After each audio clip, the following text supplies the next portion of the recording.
Most people overpay for car insurance, not because they're careless, but because switching feels like too much hassle. That's why there's Jerry, your proactive insurance assistant. Jerry compares rates side by side from over 50 top insurers and helps you switch with ease. Jerry even tracks market rates and alerts you when it's best to shop. No spam calls, no hidden fees. Drivers who save with Jerry could save over $1,300 a year. Switch with confidence. Download the Jerry app or visit jerry.ai/ACAST today.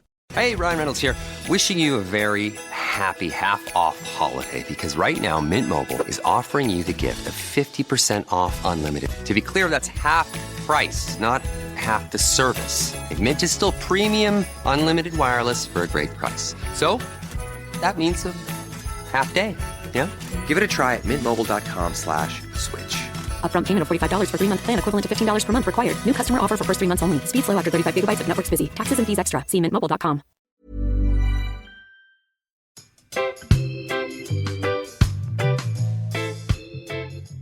So today we're going to discuss planning for a big event, be it a wedding, a holiday, a festival or a birthday party. These big occasions are often drenched in alcohol and are a huge trigger.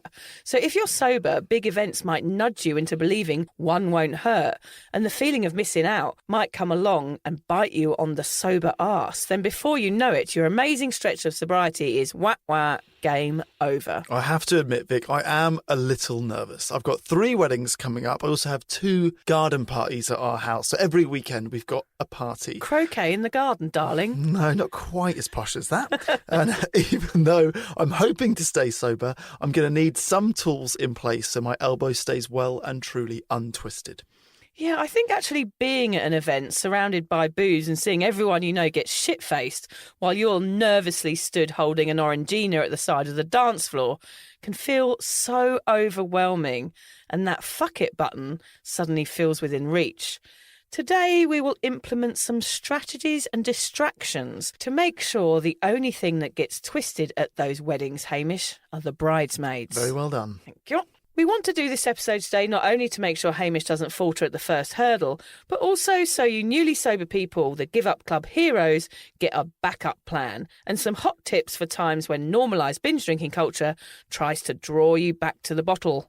I feel like a sober dork, eagerly listening with my notebook and pen in hand. I want to know what will stop me, Vic, and is it possible for a party nerd like me to have fun at a big event without drinking the bar dry and starting a conga line? Well, we hope you can go away from this podcast today, you, Hamish, and the listeners, feeling relaxed about an upcoming event. You can actually look forward to going. A bloody miracle. Do you mean you actually look forward to not drinking now, Vic? Yep, I love big events because it gives me the opportunity to be myself, have authentic conversations. It's liberating. So let's find out how. Let's start by telling the listeners a little bit about some events we went to as drinkers. I'm going to kick this off with festivals because that's obviously the biggie, isn't it? Yeah, it's the big one. Because that's why you go to festivals, really. It's not so much about the music. It never was for me. It was more about getting off my head and, you know, rolling around in some mud. It's probably the hardest thing to go to sober as well for a lot of different factors. I mean, you're cold, you're wet. Booze would probably help warm you up in that situation. You need to pass out because you're in an uncomfortable tent. That's a good point. The tent is a big one, yeah. You've paid for a ticket, so it's got to be worth it. Music, dancing, everyone's off their tits. You know, you've got the mad joker guy who's running around with eyes like saucers trying to get you to buy some pills. Everywhere you look and everywhere you go at a festival, it is going to be hard work. I was the one in the Joker hat with the saucer eyes, having smoked too much weed and holding a plastic cup of watery beer. I just remember any festival that I've ever been to has just been a total mess. Yeah, it's not a good look for me. I did see some amazing bands, but I just can't remember most of it. Yeah, see, I really enjoy festivals, but I actually think my approach to them changed the older I got. You know, the first experience I ever had was go to Creamfields, which is a festival in Manchester. Oh, yeah, it's like a house party. It's like house and trance. Yeah. It's aggressive music, very aggressive crowd. I must have been like 16, 17. And I remember that we left in the middle of the last night. We were meant to stay that last night. We left in the middle of the night because a crowd of lads who were making their way from one end of the campsite to the other, lighting tents. Oh, my God. Yeah. So luckily, one of our mates was sober, and we said, right, you're driving us home. And we drove from Manchester to London in the middle of the night. I mean, I'm amazed that you had a sober mate with you at that age. No, Like, who is this guy? Yeah, it's my best mate. I actually don't know why he wasn't drinking. That's incredible. Good on him. Yeah, good on him. So yeah, thank God for that. But yeah, what changed for me with festivals is the older I got, the more I started working at them rather than just partying at them. Oh, good idea. So I used to go around with a mate of mine's dad who had a steam train and deliver people's luggage from the car park to the campgrounds. That was at a festival called Shambhala. I sold tea and crumpets at Lost Village. I performed at Glastonbury as a fake TV presenter. And I guess what that helped me do is actually really focus on what festivals are all about, which is the atmosphere, right? It's the only place where everyone is kind. Okay. Everyone is talking to each other. Everyone is sharing. And I think that's the same at any festival you ever go to. It doesn't need to be Glastonbury. It can be any festival, just to experience like a happy vibe. I think that differentiates you and I right there, because you went to a festival and you were soaking up the vibe and having a nice time, whereas I can't really remember even walking into the door of a festival. But if you'd been working, would it have been different? I don't know. I don't think it would have been that much different. I just think a festival for me was about consuming as much alcohol and drugs in my early days as I possibly could. There was no thought about the bands or what campsite I was on. As long as I made it somewhere, sort of passed out somewhere to sleep, that was enough. Yeah. I think I actually in the end sort of avoided them. And I knew it was pointless me spending the money on it. I'd have rather gone to my local and got pissed and had a laugh with my mates than spend $100 on a ticket for a weekend away, because I knew I wouldn't possibly survive it. Yeah. Well, what changed for me, which I think is how I would approach a festival now sober, is to really focus on enjoying the days rather than the nights. Yes. Just because there's loads of things going on during the days. I used to go to these daily naked saunas. Okay, so you start the day, you go to a sauna. Doesn't surprise me, Hamish. Yeah, everyone's naked. It's the start of your day, and you all go in there, and everyone has one. Like, you have great chats with people when you're naked. Yeah. So everyone shares. Actually, weirdly, I ended up bumping into a girl I'd been with her every day in this sauna, and I saw her on London Bridge the week after, and I felt quite awkward. It was weird to have a conversation with someone with clothes on. Yeah, but you start the day naked in the sauna, and then there was chai for everyone, and you donate as much as you want at the end. And pretty much every festival I've been to has got that. Oh, that sounds nice. So I always quite enjoyed that. And there's loads of guided meditations and spoken word, and just like I quite enjoy just going on a walk alone and seeing who you meet and where you end up. So I think that would be any tip that I could give to anyone giving a crack of a sober festival, is try and enjoy the days. At night, people are just getting messed up. Like, that is what happens. Yeah. Go to bed if you can sober, or spend what you would spend on booze on a really good inflatable mattress. Yeah, that's true. That's a good idea. One of my things that I decided when I got sober, Hamish, was that I had to swap my messy nights for happy days. And that's something that I stand by. I wrote an article with that title. I'll share it on the show notes, actually. Yes. It was a choice of mine that I had to choose the days because I knew the nights were shaky ground for me. I knew it was a scary sort of no man's land for me to put my foot out onto if I was newly sober, because it was a minefield for me if I went into that situation and I didn't know at what point I was going to get blown up or someone was going to offer me a drink and I was going to accept it. So I chose early in my sobriety. I don't so much now, like I'm happy to go out in the night now, but in my early sobriety I chose to enjoy my days and ditch those messy nights because it was too scary, it's too precarious. So the other big event we've got here is weddings. For me, weddings, Hamish, I think I generally used to dread going to anything towards the end of my drinking days because I knew I was always going to be the drunkest person there. And I knew with a wedding that it was kind of the party the day before. Yep. So then I was drinking through the hangover the next day, which was always meant I got more drunk than the night before because I would be pounding the drinks to get rid of my headache, and that would lead me to be even drunker. So then I'd have the 3-day hangover at a wedding. So I wouldn't enjoy any of it. And the last wedding I went to, I think the dad came out, the bride's dad, and told me to get off the dance floor and stop turning the music up. And I vaguely remember him saying, please turn the music down, and me staring him in the eye and saying, I will never turn the music down. That was the father of the bride. That was the father of the bride, yeah. I had a reputation for being fun at weddings, but of course I can never remember it. I just was always sort of rolling around on the dance floor like a dead fly with people looking at me weirdly the next day. At my brother's wedding, I was telling Hamish this earlier, I ran across the field completely naked at my brother's wedding and was told off by the priest, funnily enough. Yeah, which leads me on to my...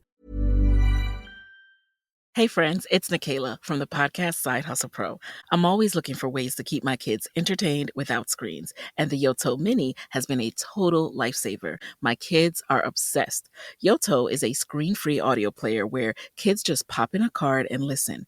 Hours of stories, music, podcasts, and more, and no screens or ads.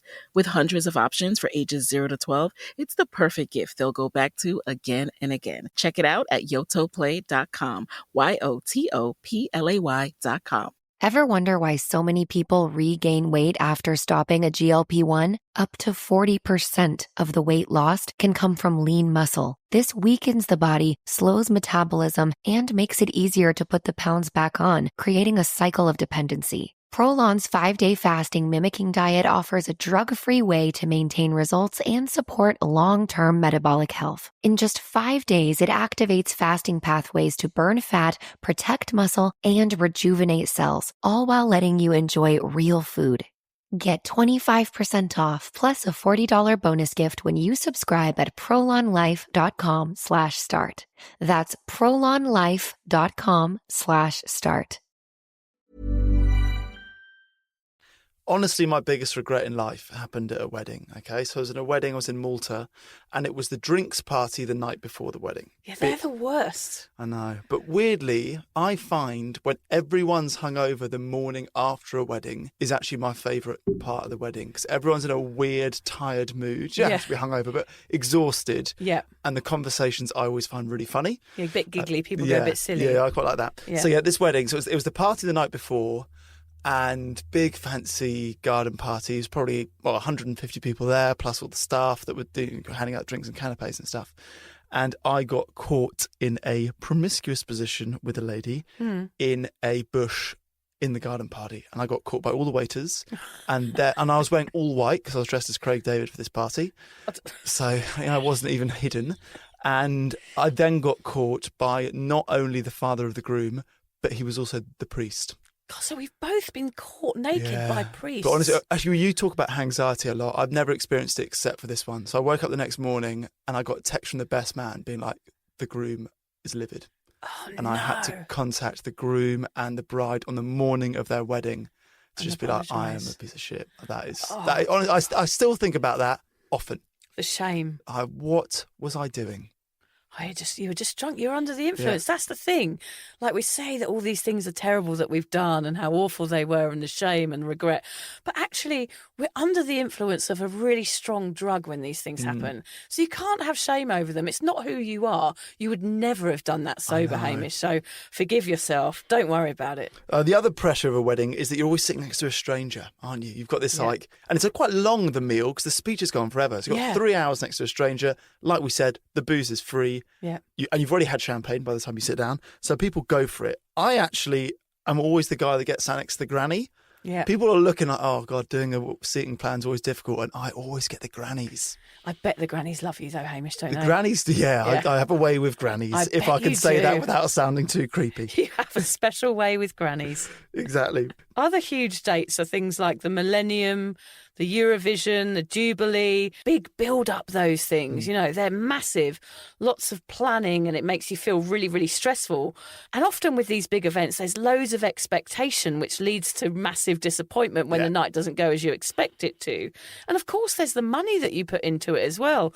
So these huge dates come up. Obviously, for me, the Millennium was my biggest one when I blew my finger off with a firework. I remember the lead up to that night. I never have liked those big nights, those big New Year's Eves, because I always used to get so excited and then the night would sort of flatten out, wouldn't it? It's usually crap, isn't it? It's usually I reckon crap. It took me 25 years to figure out how I like to do New Year's Eve, which is basically me and like 10 mates at one person's house. Perfect. I don't want to be on a bridge at London. I don't want to be in the crowds. No.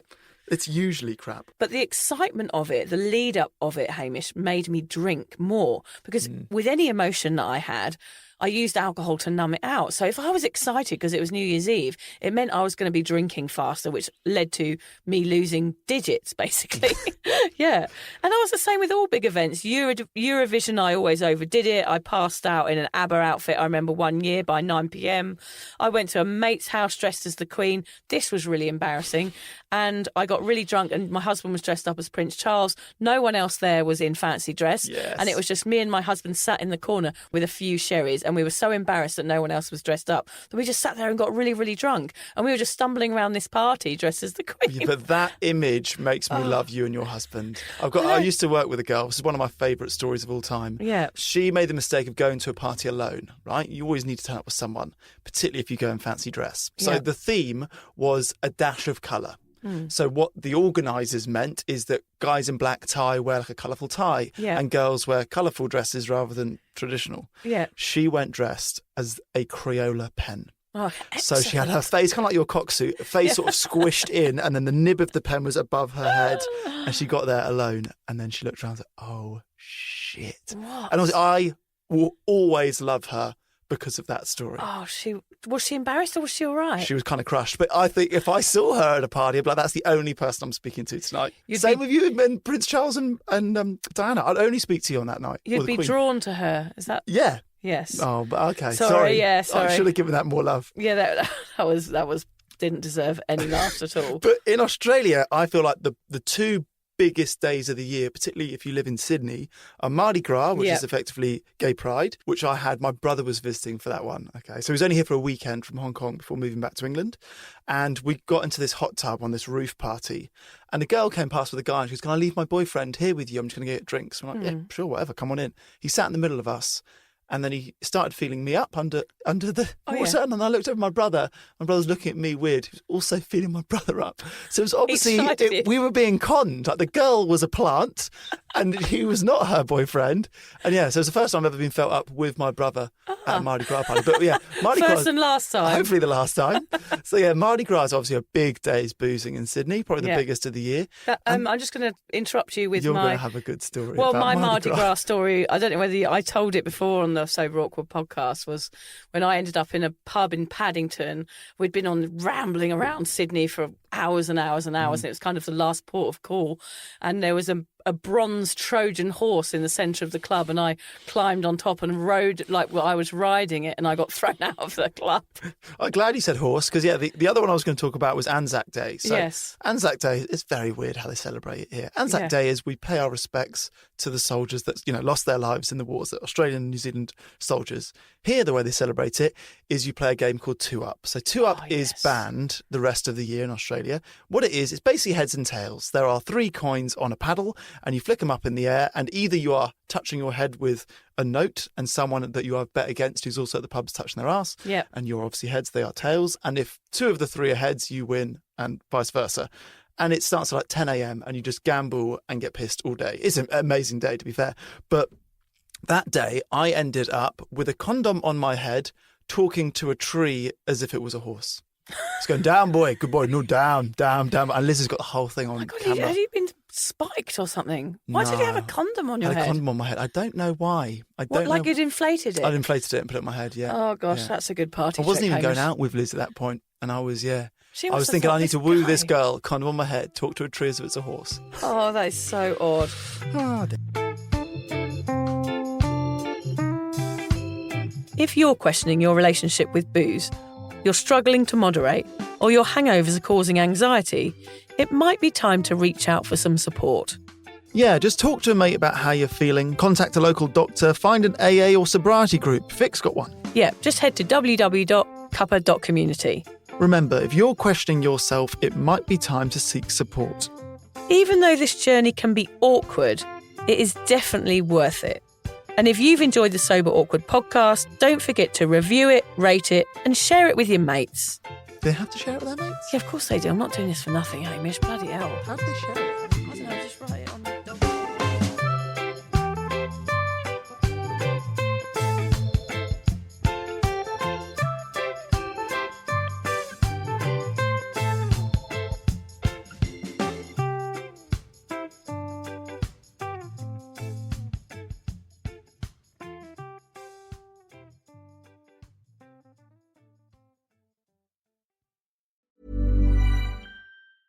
You know, Hannah and I love a good bed rotting session, reality TV, snacks nearby, and now I've leveled up with my self-care game with this Shark Beauty Cryo Glow, the #1 skincare facial device in the U.S. Wait, I'm obsessed with it. I've had it for a while, actually, and it's the only mask that combines high-energy LEDs, infrared, and under-eye cooling. I really need this because nothing wakes me up in the morning. You could do 4 treatments in one. Better aging, skin clearing, skin sustain, and my favorite, the under-eye revive with Insta-Chill Cold Tech. You put it on and it just feels so good under your eyes. Like I actually feel like I got 8 hours of sleep. It's truly like a luxury spa moment while you're literally horizontal. It's perfect for post-workout, Sunday scaries, or when you just want to glow while rotting. So treat yourself to the #1 LED beauty mask this holiday season. Go to sharkninja.com and use promo code Giggly Squad for 10% off your Cryo Glow. That's sharkninja.com and use promo code Giggly Squad for 10% off your Cryo Glow. Hey friends, it's Nikayla from the podcast Side Hustle Pro. I'm always looking for ways to keep my kids entertained without screens, and the Yoto Mini has been a total lifesaver. My kids are obsessed. Yoto is a screen-free audio player where kids just pop in a card and listen. Hours of stories, music, podcasts, and more, and no screens or ads. With hundreds of options for ages 0 to 12, it's the perfect gift they'll go back to again and again. Check it out at yotoplay.com.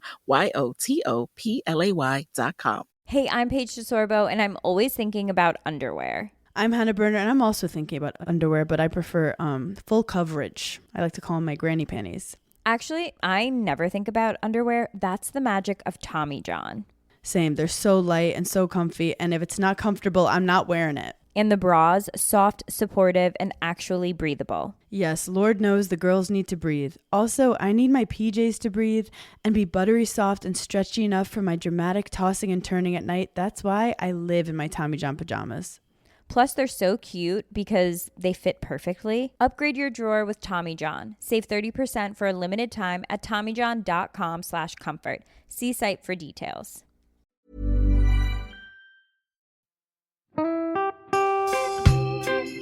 So, as you probably know, my comedy memoir, 1,000 Wasted Sundays, is officially out. All my magnificent fuck-uppery in one awkward hit.